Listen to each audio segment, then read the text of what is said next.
not entirely be on your radar. It's about the Troubles in Northern Ireland. It's a controversial bill called the Legacy Bill. This is how people are prosecuted, what happens, dealing with the past. And it's not just about Northern Ireland, it's about England, Scotland and Wales as well. It's about charges to do with the Manchester bomb, it's to do with the Birmingham pub bombings, it's to do with all sorts of, there's so many atrocities that were committed by the IRA and other terrorist groups, not just in Northern Ireland, but in mainland Britain as well. And Julie Hambleton was someone who was deeply, deeply affected by that. Her sister Maxine was murdered by the IRA in the 1974 Birmingham pub bombing. And she and her brother Brian Hambleton founded an organisation called the Justice for the 21 campaign group to demand the terrorists responsible for the attack are brought to justice. There's a big political issue here as well, because British soldiers for historical alleged offences, killings, have been attempted to be brought to justice as well. There have been a number of trials that have collapsed and so on. It's a complicated issue, but it's one that affects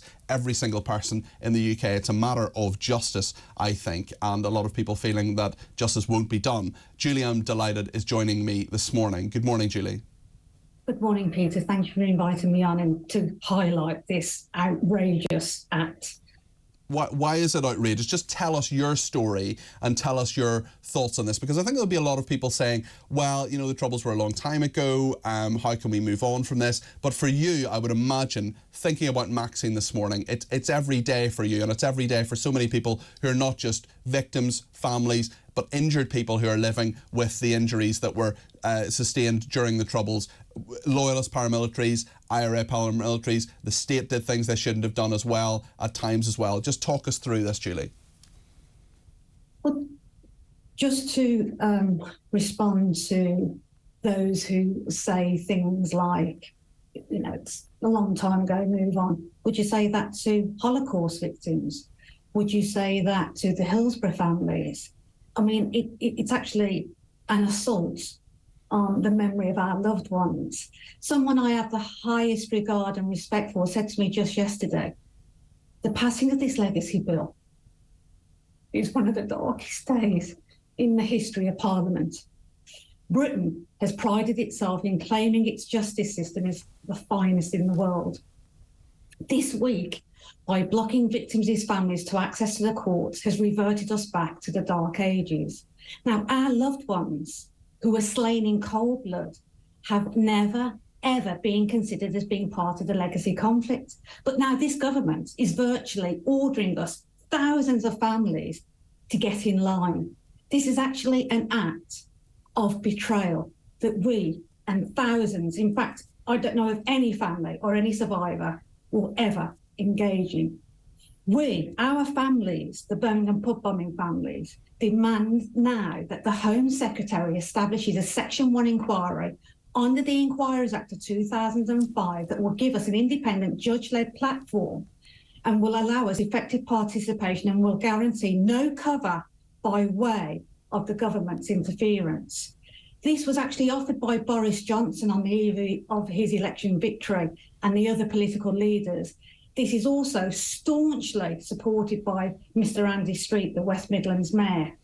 This government have behaved in such a cavalier manner with its Machiavellian manoeuvres regarding this insidious act that to us, it feels as though our loved ones never took a breath on this earth, and it's as if they never lived.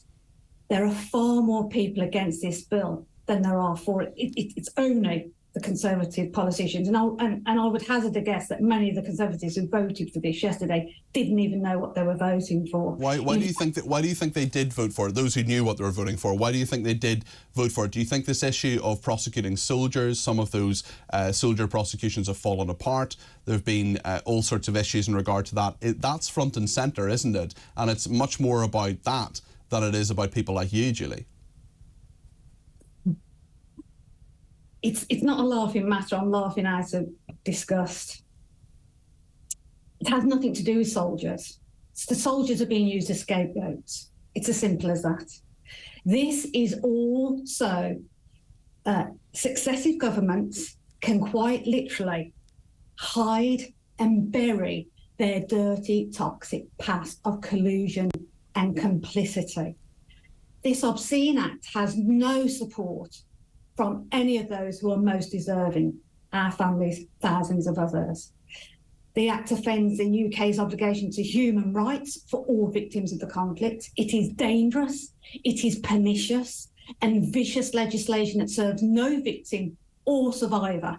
It serves only the interests of politicians who want to, in essence, bury the truth forever.